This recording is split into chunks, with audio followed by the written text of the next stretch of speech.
Hi, I'm Lauren Mitchell, and for years I thought keeping quiet kept peace in my family. I learned to swallow my words, to shrink myself down to fit into the small space they allotted for me.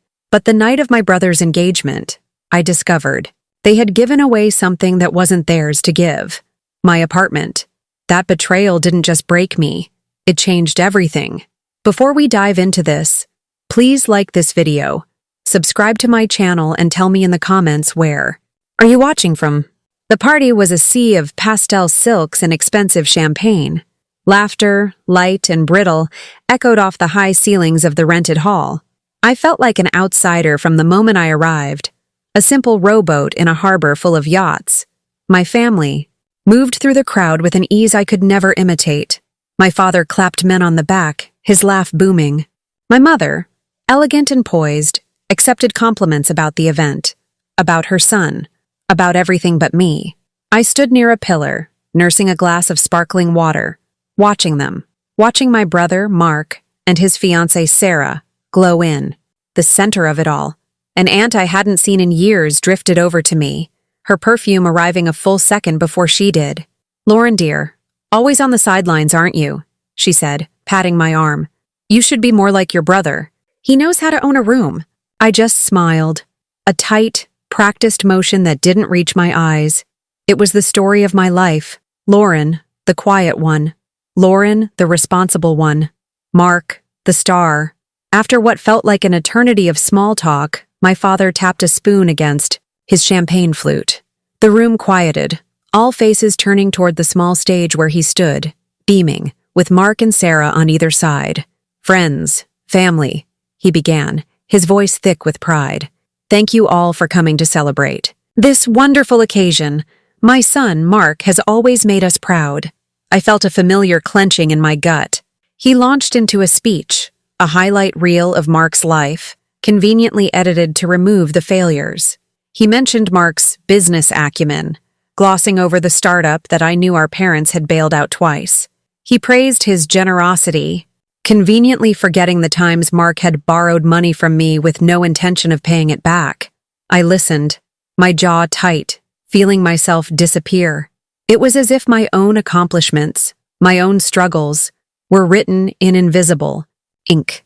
Then, he raised his glass higher, his smile widening. He looked out into the crowd, his eyes sweeping past me without a flicker of recognition. "And to show our love and support as they begin their journey together," he declared, his voice booming across the room, "we have a special gift for them. We've given Mark and his fiancée Lauren's apartment to start their new life together." The words hit me like a physical blow. The air rushed out of my lungs. For a moment, the entire world went silent, the sounds of the party fading into a distant buzz. A hush fell over the room, a collective intake of breath. Then, a wave of gasps. I nearly dropped my glass, my hand frozen in midair. My sparkling water trembled, the tiny bubbles fizzing over the rim and onto my fingers. Cold as ice. Every eye in the room turned to me. Every single one. It was a slow, agonizing pivot, 100 pairs of eyes finding me by the pillar. The whispers started immediately, rippling through the elegant hall like a contagion. "She didn't know," I heard a cousin murmur to her husband. "Look at her face. They didn't even tell her." I looked toward the stage. My mother, seated in the front row, just smiled, a serene, placid expression on her face as if this was the most natural thing in the world. She caught my eye and gave a tiny, almost imperceptible nod as if to say, "Play along, don't make a scene." My brother, Mark, was beaming, his arm wrapped possessively around Sarah's waist. He was already accepting the applause, already thanking our parents, basking in a moment that was built on my foundation. No one noticed my trembling hands. No one saw how my entire world, the world I had painstakingly built for myself, collapsed. In that single horrifying moment, it was all a blur of sparkling lights, fake smiles, and the most profound humiliation I had ever felt. Years of sacrifice flashed before my eyes, not as a vague concept, but as a series of sharp, painful memories. I saw myself at 23, working as a junior accountant during the day, then changing in a gas station bathroom to put on the black apron for my waitressing job at night. I remembered the bone-deep exhaustion, the smell of grease that clung to my hair, the ache in my feet that never seemed to go away. I saw myself eating ramen noodles over the sink in my tiny rental, staring at my bank statement, watching the number for my down payment fund tick up with agonizing slowness. I remembered skipping lunches, telling concerned coworkers I'd already eaten, just to save another $10, all for my apartment. My parents had always made little of my efforts. I remembered the day I signed the mortgage papers. I called them, my voice shaking with excitement and pride. "It's a lot of responsibility, Lauren," was my mother's first comment. "Are you sure you can handle it alone?" My father was even more dismissive. "You'll be house poor," he'd grunted. "Should have just found a nice man to take care of you. This is what your brother should be doing, building equity." They never saw my ambition, only my perceived vulnerability. They never saw my strength, only my gender. Meanwhile, Mark's life was a parade of unearned gifts. I remembered his 21st birthday when they'd bought him a brand new sports car. I had asked them for a small loan of $500 a month earlier to fix the timing belt on my 10-year-old sedan, and was told to learn to budget better. I remembered them paying his entire college tuition, while I had worked my way through school, graduating with a mountain of student loans. For him, there was always a safety net woven from their money and their excuses. For me, there was just the expectation that I would manage on my own. "You're so responsible." "Lauren," they'd say, "you don't need our help." It was never a compliment. It was their absolution, their excuse to ignore me and pour all their resources into their son. My chair scraped against the polished floor as I pushed it back. I had to get out of there. I needed air. I needed to think. "Excuse me," I mumbled.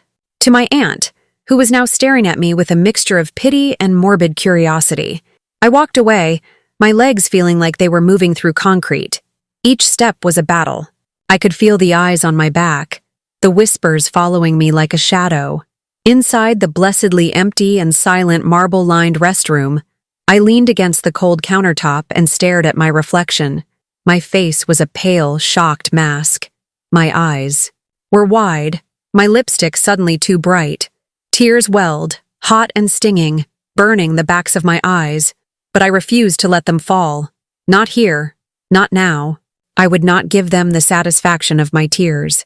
My thoughts raced, a chaotic storm of anger and pain. They planned this behind my back. They sat at dinner tables with me, asked about my day, all while plotting to give away my home. The premeditation was what hurt the most. This wasn't a spontaneous, misguided gesture. This was a calculated decision. They had weighed my life, my security, my future, and decided it was worth less than their son's convenience. They had decided I didn't matter. I replayed my father's words, each one a fresh stab of pain. "We've given her apartment," not Lauren's apartment. Her apartment. As if I were a footnote in my own life. They had erased my name, my sweat, my sacrifices, all in one callous public sentence. The restroom door swung open, and the sound of the party music spilled in. It was Sarah, Mark's fiancée. She looked beautiful in her white dress, her eyes sparkling with a joy that felt like a personal insult. She saw me, and her face softened with what looked like sympathy, but I knew it was just the performative kindness of a winner. She came up to me, her arms open. I flinched, but she was already wrapping me in a hug. Her perfume was sweet and cloying. "Thank you, Lauren," she whispered into my ear, her voice sincere. "This means so much to us. It's such a wonderful, generous gift." She pulled back, still holding my arms, her eyes shining. "Mark and I were just talking about it. We're thinking of knocking down that wall between the kitchen and the living room to make it more open plan. And your little office? It would make a perfect nursery one day." That was it. The final cut. The image of them destroying the walls I had painted, turning the office where I'd built my career into a nursery for a child that wasn't mine. It was more than I could bear. My silence, my stoicism, it all shattered. This wasn't just about an apartment anymore. It was about my existence. But as the rage crested, something else rose to meet it. A cold, hard clarity. What my parents didn't realize, what no one in that room knew, was a secret I had held close for 6 long months. I had sensed their favoritism worsening, their casual disregard for my life growing more pronounced. The final straw had been an overheard phone call a year ago. I'd come home early and heard my mother in the kitchen speaking to my father. "Mark's business isn't doing well," she'd said in a low voice. "He's going to need a real asset soon. Lauren's apartment is just sitting there. She doesn't need all that space." That conversation had chilled me to the bone. The next day, I had made an appointment with an estate lawyer. I felt a strange mix of guilt and fierce self-preservation as I sat in his office. But he was kind and understanding. "It's your asset, Miss Mitchell," he'd said. "You have every right to protect it." I had transferred the property title into my own irrevocable trust. Legally, the apartment was a fortress, completely untouchable without my signature. Their grand gift was nothing but empty words, a public performance built on a lie they believed to be true. I took a deep, steadying breath. My hands still trembled, but a strange, icy calm settled over me. I looked at Sarah's happy, oblivious face. "You're welcome," I said, my voice flat. I stepped around her and walked out of the restroom, leaving her standing there, slightly confused. I walked back into the main hall, my head held high. My steps were deliberate. The party was in full swing again, the uncomfortable silence of moments before papered over with loud music and laughter. I walked directly to our family's table. My parents looked up, my mother's smile faltering when she saw the look on my face. Mark glared at me, annoyed by the interruption to his celebration. I stood by my chair, but I didn't sit down. I waited for a lull in the music. My voice when I spoke was not loud, but it was steady and sharp. It cut through the background, chatter like a knife. "Funny," I said, looking directly at my father. "I don't recall signing any gift deeds." The words hung in the air. Conversations at the nearby tables died down. People turned to stare again. This time, they weren't just curious. They were captivated. "The apartment is mine," I continued, my voice gaining strength as I looked from my father to my mother. "Legally, it's held in a trust. You can't give away what doesn't belong to you."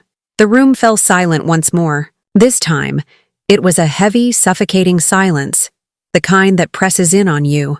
My father's face, which had been flushed with pride, was now turning a deep, mottled red. "Lauren, this is not the time or the place," he hissed, his voice low and threatening. My mother, ever the smooth operator, tried to laugh it off. It was a brittle, ugly sound. "Oh, Lauren, don't be so dramatic. It's just a formality. We were going to talk to you about it later, of course." "Later?" I asked, a bitter laugh escaping my lips. "When? After they had moved in? After you had changed the locks? Or were you just going to let me find out when my key didn't work?" I looked at Mark. "What's your problem?" he snapped, his entitlement radiating off him. "It's just an apartment. You can get another one." His words confirmed everything. In their eyes, I was temporary. My life was disposable. I reached into my small evening bag. With deliberate, almost theatrical slowness, I pulled out the folded set of documents, the copies of the trust agreement I had started carrying with me everywhere, just in case. I unfolded them and laid them on the white tablecloth, right in the center of the table. "This is not a formality," I said, my voice now as cold and hard as the marble in the restroom. "This is a legal document. The apartment and everything in it is held in the L.M. Mitchell Trust. Sole beneficiary, me. Sole trustee, me. Your names are nowhere on it. You have no legal claim, and therefore, no legal right to give it away." Collective gasp echoed through the now completely silent room. My father stared at the papers as if they were a venomous snake. My mother's mask of calm composure finally cracked, her mouth hanging slightly open. Even Mark's fiancée, Sarah, took a physical step back from him, her smile gone, replaced by a look of dawning, horrified comprehension. She finally realized she had been celebrating a lie, an empty promise made at my expense. I pushed my chair back further, the legs scraping loudly in the stillness. It was time to leave. "You wanted to erase me," I said, my gaze sweeping over my family, the architects of my pain. You wanted to make me small, to make me disappear. Instead, you've only erased your own credibility in front of everyone you wanted to impress. The relatives who had joined in mocking me earlier, with their whispers and pitying stares, now looked away, suddenly fascinated by their dinner plates or the ceiling. They were ashamed, not for me, but for being witnesses to this ugly public unraveling. I turned and walked away. I didn't run. I didn't look back. I walked through the silent crowd, a path parting for me as if I were a queen. The feeling wasn't triumph, not yet. It was a heavy, determined feeling of release. I was walking away from a life that was suffocating me, one polite smile at a time. The drive home was a blur. The city lights smeared across my windshield. The adrenaline began to fade, and a single tear finally escaped, tracing a hot path down my cheek. It wasn't a tear of sadness or self-pity. It was a tear of pure, unadulterated relief. The immense weight of their expectations, their disappointments, their casual cruelty, was finally lifting. I parked my car in my designated spot, in the garage of my building. I took the elevator up to my floor. I slid my key into the lock of my front door. The click of the deadbolt sliding open was the most satisfying sound I had ever heard. I stepped inside and leaned against the door, breathing in the familiar scent of my home. I didn't turn on the lights right away. I just stood there in the darkness, letting the reality of it wash over me. I walked through the rooms, my fingers tracing the edge of the bookshelf I'd assembled myself, the sofa I'd saved for a year. I walked into my small office and looked out the window at the sprawling city lights. This was my view, earned with my labor. They had tried to take this from me, not with force, but with the casual assumption that they had the right. They had underestimated me. They had always underestimated me. I whispered the words into the quiet of my apartment, a vow to myself. This is mine, paid in full, with my silence, my sacrifices, and now, my strength. And for the first time in a very long time, I felt completely and utterly free. If you've ever been overlooked or betrayed by family, let this remind you, the truth has power when spoken at the right moment. Comment your thoughts below, and don't forget to like and subscribe for more stories of betrayal turned into justice.